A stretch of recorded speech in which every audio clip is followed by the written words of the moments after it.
Oke, baik, terima kasih seluruh masyarakat Indonesia yang saya cintai dan banggakan, rekan-rekan pers semua. Mohon maaf agak terlambat karena bis yang kami pesan itu sempat 3 kali di-cancel. Apakah ada opsus atau tidak? Yang jelas kami sempat mencoba mengganti 3 bis, tapi akhirnya tetap datang sehingga kami terlambat. Terima kasih atas kesabarannya. Pada kesempatan ini saya datang ke Komisi Pemberantasan Korupsi. Inilah sikap kooperatif yang kami tunjukkan sebagai warga negara Republik Indonesia yang syah, yang menjunjung tinggi hukum, dan datang meskipun sejak awal kami memahami bahwa begitu banyak agenda-agenda politik terkait dengan kasus saya. Ini bisa dari keterangan saksi yang mencoba diintimidasi.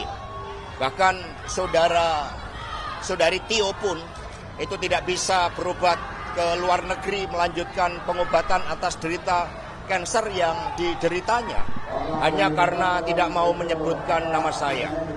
Yang kedua, bahwa bukti-bukti yang disampaikan di dalam peradilan ternyata diperoleh juga dengan cara-cara yang tidak sah, dengan cara-cara melanggar etika, dengan cara-cara yang melakukan perbuatan melawan hukum, sebagaimana terjadi dengan saudara Kusnadi ketika dia datang mendampingi saya. Maka penyidik KPK, saudara Rosa Purba Bekti, kemudian menyamar, membohongi, mengintimidasi, merampas barang milik DPP PDI Perjuangan, dan kemudian menginterogasi tanpa adanya surat perintah panggilan. Sehingga ini merupakan suatu pelanggaran yang sangat serius terhadap hukum. Yang ketiga, terjadinya pelanggaran terhadap hak asasi manusia. Dan kemudian yang keempat, bagaimana proses pra-peradilan yang terbuka bagi masyarakat umum, ternyata bukti-bukti yang disampaikan atas suatu perkara yang sebenarnya sudah inkrah dan tidak bisa diproses kembali. Nah, untuk itu meskipun diwarnai dengan berbagai praktek-praktek pelanggaran hukum dan intimidasi, saya tetap datang ke KPK ini. Perlu rekan-rekan pers ketahui, selama 6 bulan terakhir banyak jurnalis asing dan juga duta besar yang bertemu dengan saya.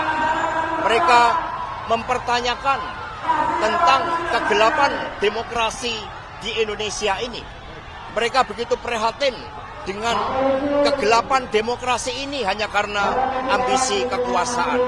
Bapak, Ibu, dan saudara-saudara sekalian, kalau suatu negara berdiri tanpa suatu hukum yang kokoh, yang berkeadilan, maka dampaknya sangat luas. Tidak hanya kehidupan sosial, politik masyarakat, tetapi juga iklim investasi. Tidak akan ada investasi yang masuk ketika tidak ada hukum yang memberikan kepastian di dalam seluruh tata pemerintahan negara kita. Karena itulah kami mohon doanya, kami datang dengan niat baik, dan untuk itu mohon bersabar. Kami akan ikuti seluruh proses dengan memberikan keterangan yang sebaik-baiknya. Terima kasih.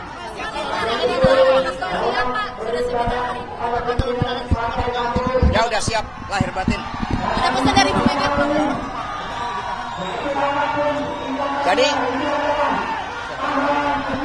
Jadi saudara-saudara sekalian, suatu pertanyaan yang baik.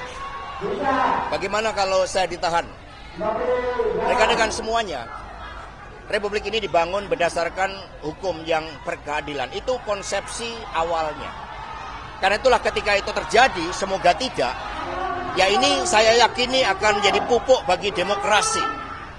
Ini akan menjadi benih-benih bagi upaya untuk mewujudkan suatu sistem penegakan hukum yang sebenar-benarnya tanpa pandang pilih.